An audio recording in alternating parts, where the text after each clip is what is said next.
Music can be a very powerful thing. Nothing galvanizes the emotions as quickly. Hello, kitties. We are going to have a real good time together. We will have a good time, but we will have a very fascinating conversation. I Yes, think that's most the only way to say importantly. it. Yes, we are talking with n0trixx, who is a musician, artist.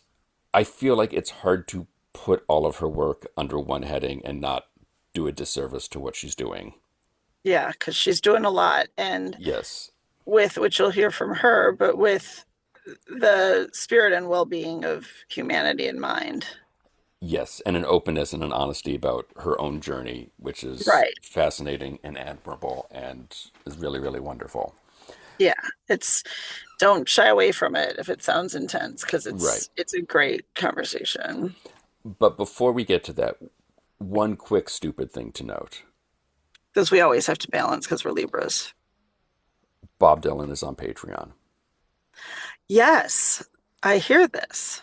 It makes zero sense, which is why I love it so much. Of course. So far, he has posted a short story written in the first person about being at a rodeo. That makes me so happy.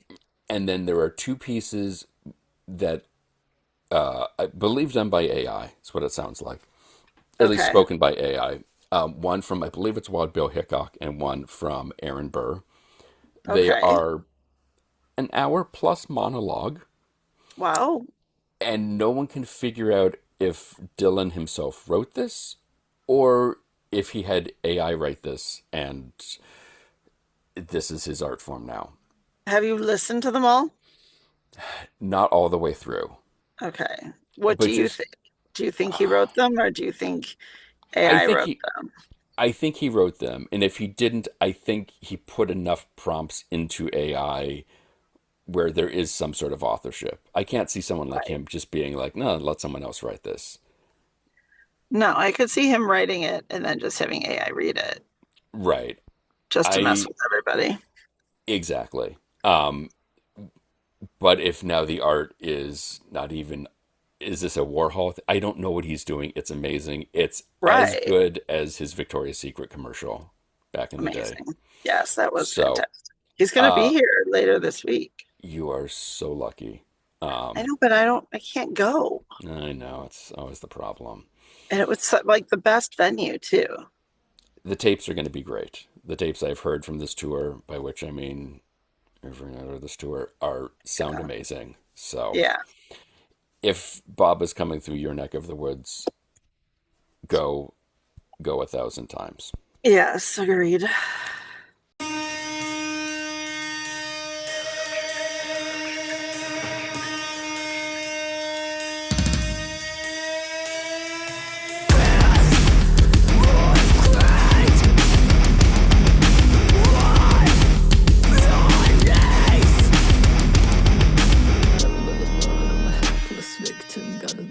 So I can swear not that I plan to, but just in case, yeah. Yes, Yeah, absolutely. English or Russian, choose your language. It Oh does yeah. not matter. Yeah, Pick any language, anything yeah. you want. We make So, up our own language of swear words yeah, sometimes. this record is an intense experience, and in the best way possible. Yes, I think it has these moments of not lightness, but the sense that you feel like sort of the identification of like, well, here's somebody else who has these feelings, and this idea that like, I guess one of the things I was thinking listening to it, Billy Corgan has said in interviews with a song like Zero, when he sings the line "God is dead" or "God is empty, just like me," that he doesn't feel that every day, but when he does feel it, it is a pure, stake right in the heart of how he feels. How does this record kind of connect with your everyday?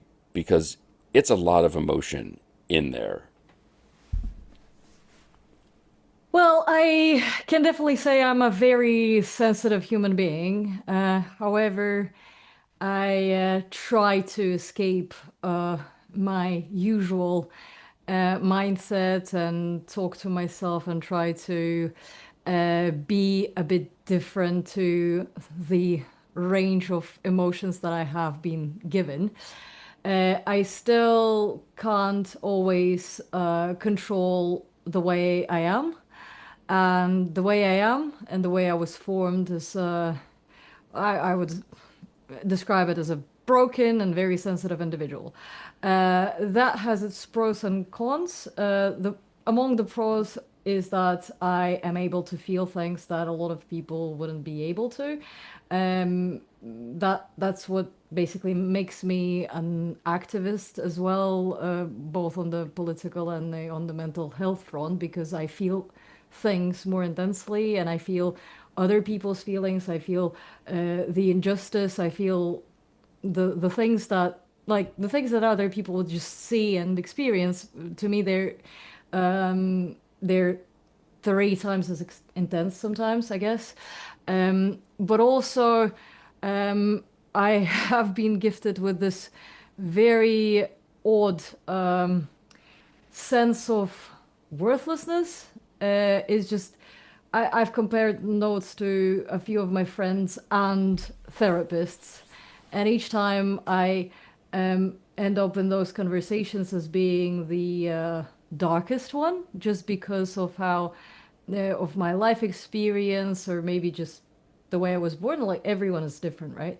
So Hmm. with me, it feels like I was given this ability to not care about myself and my life that much. And as a result of that, that gives every single thing that I process through my system a much darker of sense to it. And I guess that's what helps sometimes to other people when they listen to my music. They feel, okay, well, she is still there, even though it's so dark for her. She's still there, and the things that I'm feeling right now, she can also feel. So I'm not alone, and it's okay. I guess that's, in a nutshell, how it is. Yeah, that makes sense. Well, revealing that side of you and putting that into your music, was that a difficult decision? Was that something that you felt like just happened naturally, or did you think about it? Because There was no other way. mm, Yeah, from the beginning, music was my outlet for all of this. Sometimes I wouldn't have anyone I could talk to, and even therapy wouldn't help as much with the confusion and the overwhelm of emotions I was going through. And the only way I could ever feel relief from it would be to put it into music. Uh, at first, I was not that open about why the music and like my songwriting, my lyrics are all that way. But little by little, as I opened up, I could see that this draws people closer to me, and a lot of people appreciate that they have this kind of connection with me where I'm being sincere and I share openly.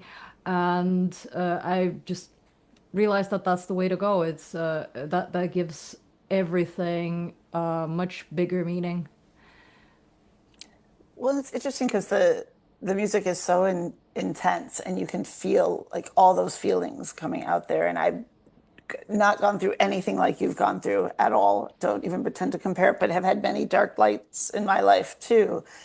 And there's for those who haven't heard it yet, like the heaviness and the darkness of it is also such a release and so freeing to listen to for, I think, in some instances. And I think it can help you feel like the same that, okay, I'm not alone in this, but it also is like if you're just rocking out to it and just thrashing and dancing and just, it can be sort of a cathartic escape in a way too. So it works both sides of that, in my opinion. I don't know. It's just my feelings. Thank you. I that means a lot, genuinely hearing that from you. But yeah, I don't think I meant to get there. It Sure. wasn't the end goal. Sure. Although overall, the end goal of my project and the mission that I assigned to myself, just as the reason to live and to keep pushing, is helping other people.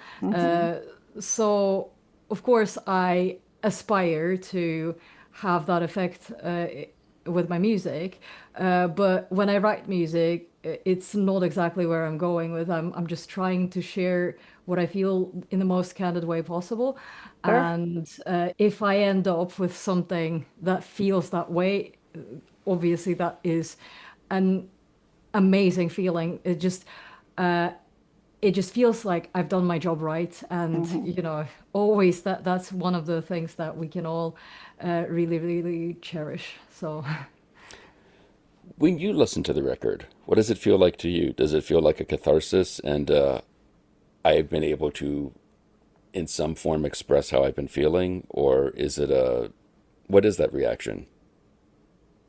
it's very funny that you ask because normally I am very, very, very, very self-critical. Like there's no amount of very that I could put in the sentence to make it Right. feel exactly how it feels. So a lot of times I am anxious listening to my own music because I pick on every single thing, especially because in this, just with me and my music, there's almost no one that I could share responsibility with. There is my absolutely beautiful friend, the mixing and mastering engineer, who is my last point of shit control.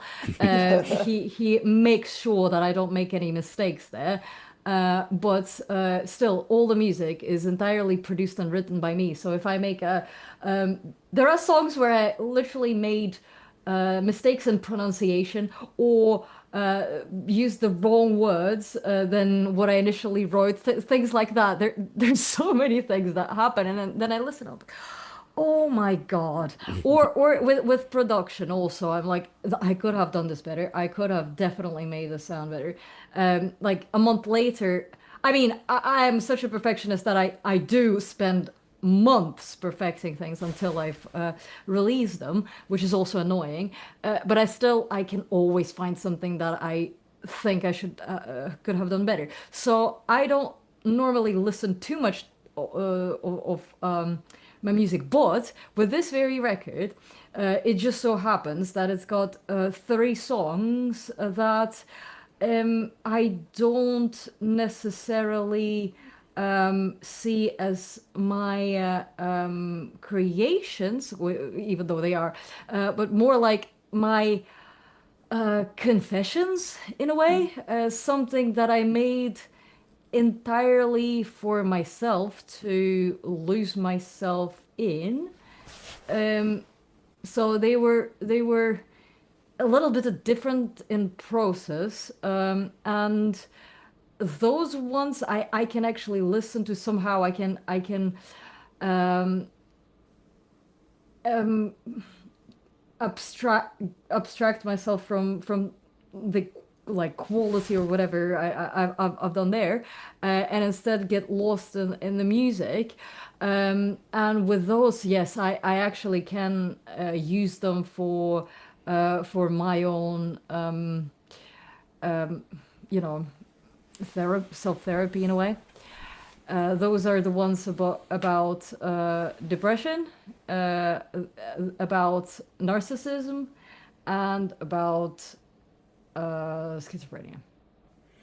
Well, and the other thing too, listening to the record, there's a couple tracks, "Revenge on God," "Harmless," where you are collaborating with another artist, and they come in and they do a verse or something like that.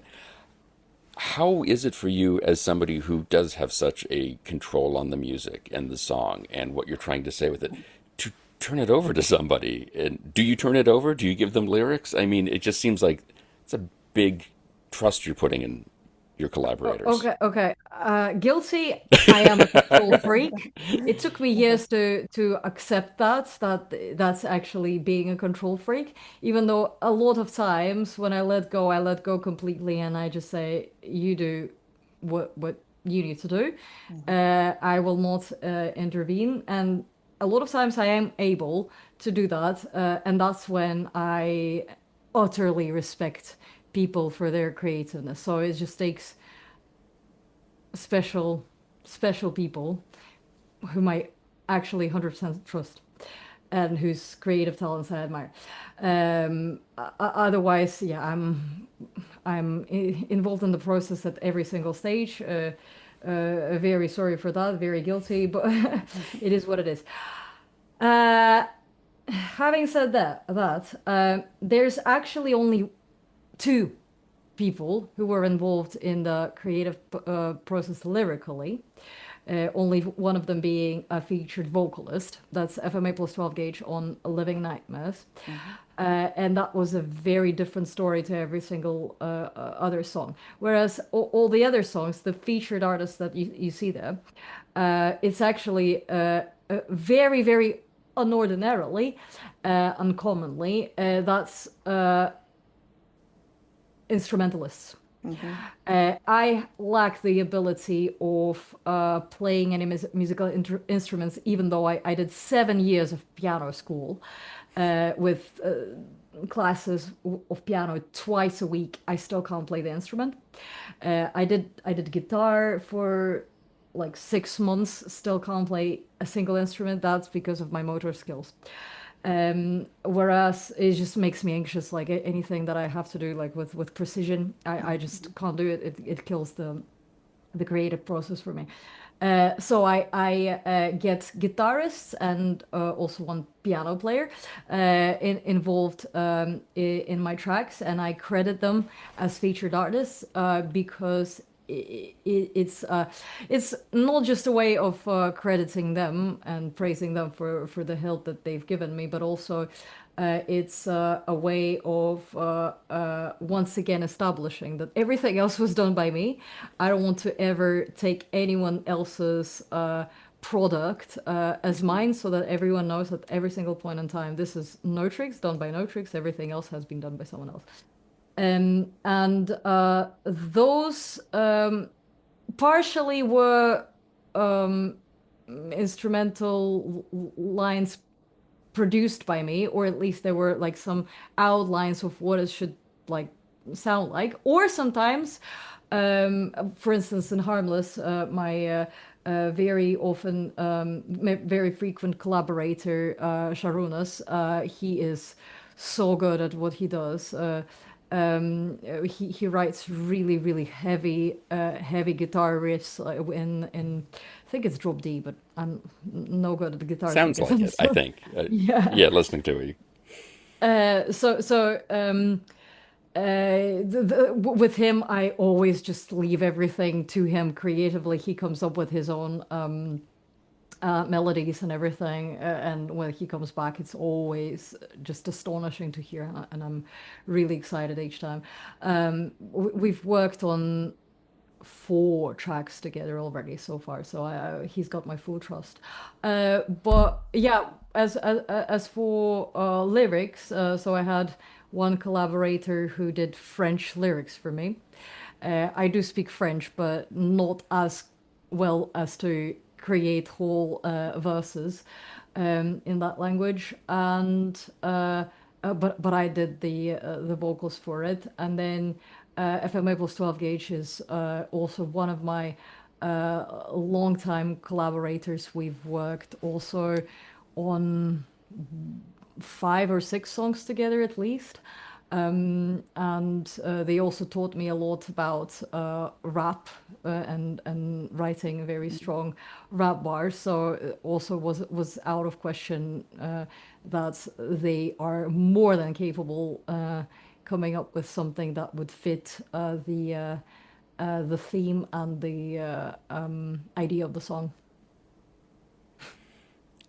And you're doing this all in a second or third language, which is mind-boggling. Did did you start off writing in Russian? Like, when did you make the switch from your original language to English? I started in English. Really? Wow. That's um, maybe. I don't know if it's odd or not. The thing is that I consumed much more music in the English language than I did in Russian. Yeah. So it was so much easier for me from the beginning to write lyrics in English. And as you can hear, I'm quite fluent, fluent Yeah. enough For for it sure. to flow pretty quickly.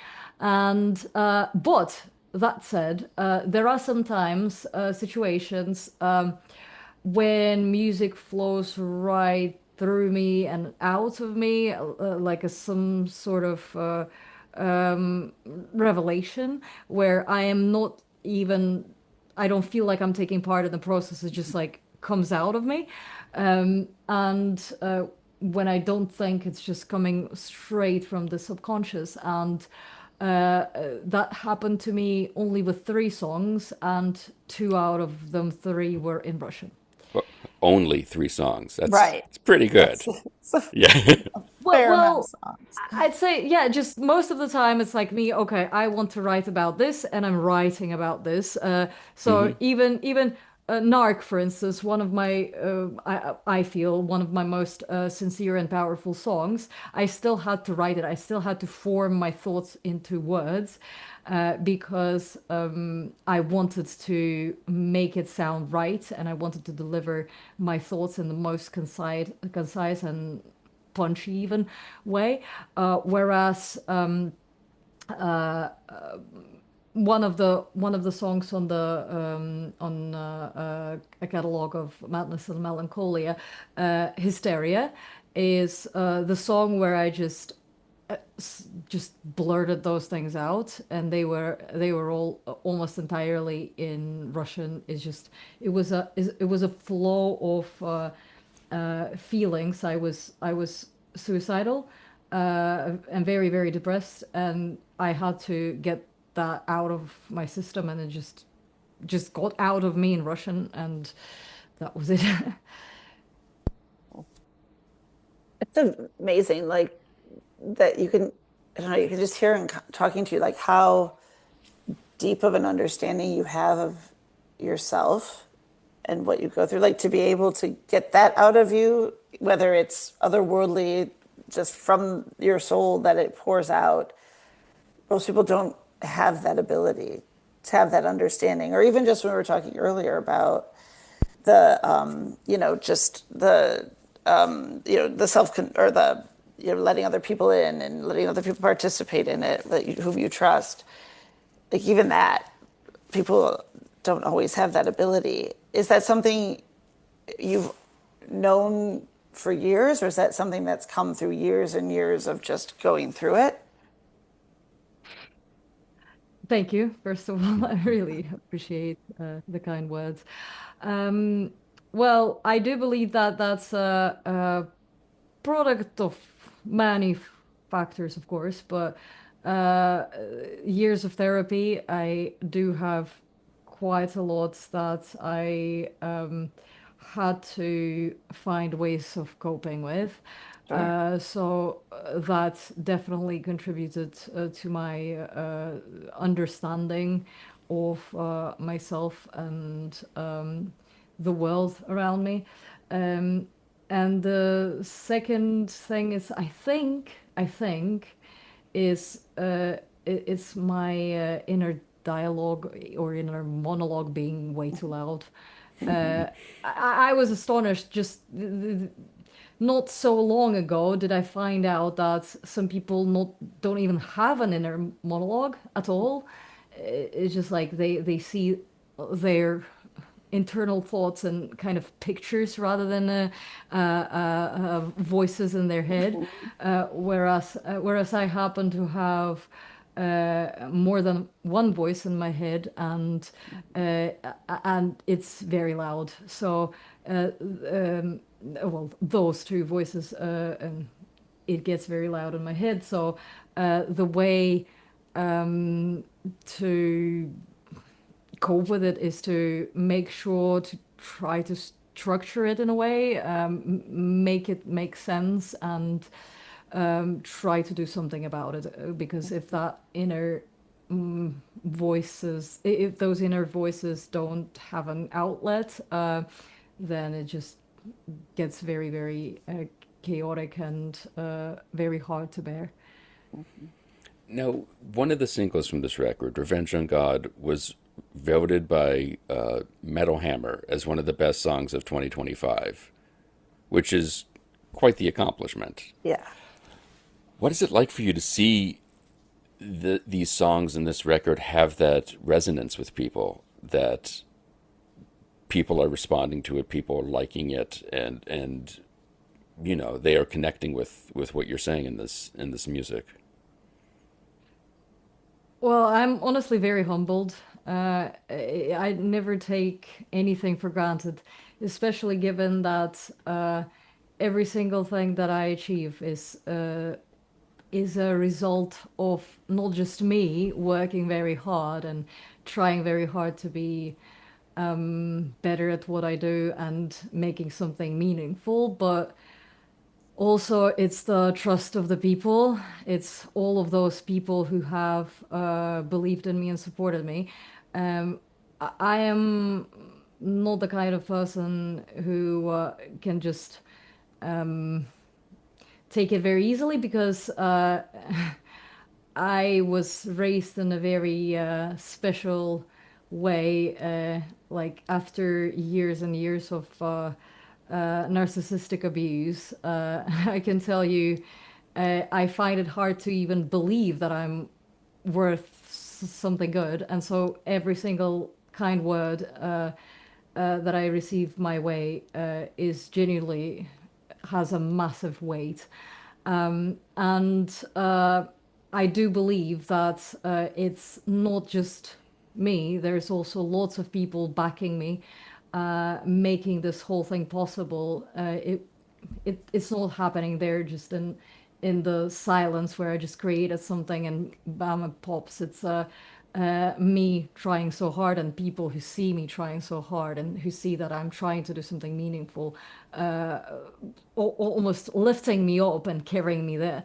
So that's just how it feels for me. But to be honest, at the same time, it's also not exactly about those accomplishments. They're basically tools of me getting my project and my mission out there to people who need it. Because honestly, I can genuinely tell you, no word of lie, but it feels awesome to see my name out there being recognized. But when I receive a message, for instance, of a person saying, "I lost two sisters to suicide recently, and your music is the only thing that sticks with me and hits home so hard that it makes me feel better," Wow. that message and the recognition are so far apart Right. from me in my Yeah. heart. Like when I receive that message, it literally, if that person is watching this right now, I hope they understand how much it meant to me. Um, that message carried me through like a whole week at least, being uplifted and feeling like, wow, I'm doing something right. So and that's also something, basically that exactly where my music started for me. I keep on explaining that I first realized that I wanted to make music was when my father died, and all I had to get me through it was Linkin Park's song "From the Inside" that I listened to on repeat, and that's when I thought, "Oh my God, I want to do this. I want to help other people just like Linkin Park helped me with their music, and that would be just so amazing to be able to do this. That would probably make my life make sense." One of the other things that's so fascinating about your story, and it's more of an external thing than an internal, which I kind of figure is a good way to kind of wrap up here. You were born in Russia. You have since left because you were arrested for protesting the war against Ukraine. it's something that I feel like in America has sort of the war's gone on for so long, and I think you could argue too long by a magnitude of years, that people have sort of it's become background a little bit by the most Yep. recent crisis that has arisen. For you, living for you, having lived in Russia, having seen firsthand one side of this war and how it's all going, is there anything that you would say to people who sort of have forgotten about this, that this is going on, that people would know that would help them realize, yeah, this needs to stop, and it should have stopped years ago, but here's why we need to stop this today or tomorrow? To be honest, I'd say this has to be approached from both sides. It's 100% the most important thing to stop is the innocent people dying to this day in Ukraine, which is horrific. The conditions that they live in to this day are horrific. They're still having to fight for their lives on a daily basis. They still they don't have access to so many things that we take for granted, like even like heating. They had the worst winter in ages. So that's one thing. But also, I wouldn't want to forget that even though in Russia a lot of people are living like nothing happened, which is terrible, but people who are against the regime are also all jailed, and some of them have been murdered. So it's a case of injustices happening in both countries. This is the regime that has to be put an end to. Obviously, again, we're not comparing how Ukrainian people have like the atrocities that they have to go through, but also the fact that the regime is still spawning on their lies and on their they're sucking Russia dry of all the good things that there are, and no one in Russia can do anything about it. There are also people there who are against the regime and they can't do anything and they're stuck there. Yeah, this is the thing. Sometimes the injustice in like one very country can't be helped without some support from the outside. And I've been asked quite a few times what could stop it. I think the only way is to still, the whole world needs to keep trying to unite against Russia and force the things to change. There's been a lot of talk on folks who are not big fans of the American president, of what happens when he leaves office, what happens, who takes over in that vacuum. And I feel like Russia is that and then some, because the retribution against people who have spoken up or tried to run in an election against him Exactly. have paid such a huge price for it. Do you think things will change in Russia when Putin, I'm assuming, dies? Because I can't really see him wanting to leave the job before then. Yeah. Well, to be honest, the everlasting consequences, and again, you know exactly in your country that that's exactly the same thing. The everlasting consequences will still be there. And unfortunately, I don't have a very good, a very optimistic scenario there, because what's going on in Russia right now is a product of so many years of brainwashing.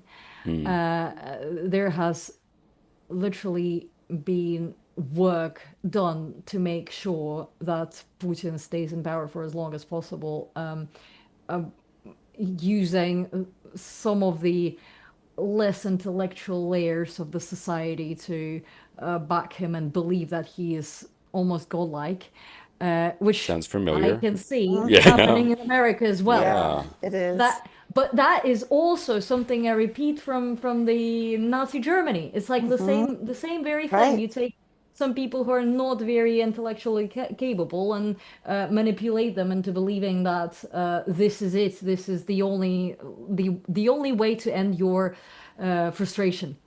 And unfortunately, if the wrong person steps in after Putin, things might go on because people are just so adamant.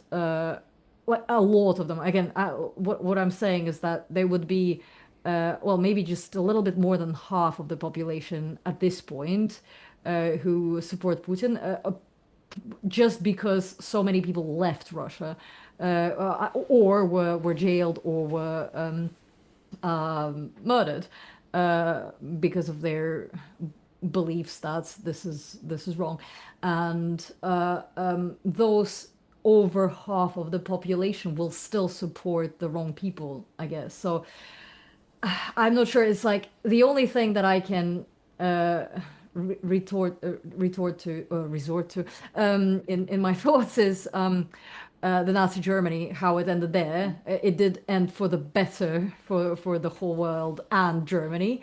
But how exactly to repeat that scenario is not clear for me, because we are having a 4-year war that's not resulting in the regime falling at all.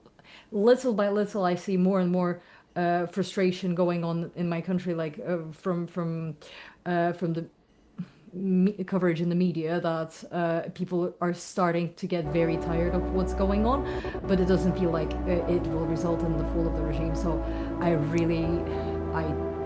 genuinely don't know. n0trixx, that shit really bang. The catalog of Madness and Melancholia by n0trixx is available right now. For more information and to get your copy, check out her website, n0trixx, that's n0trixx.com.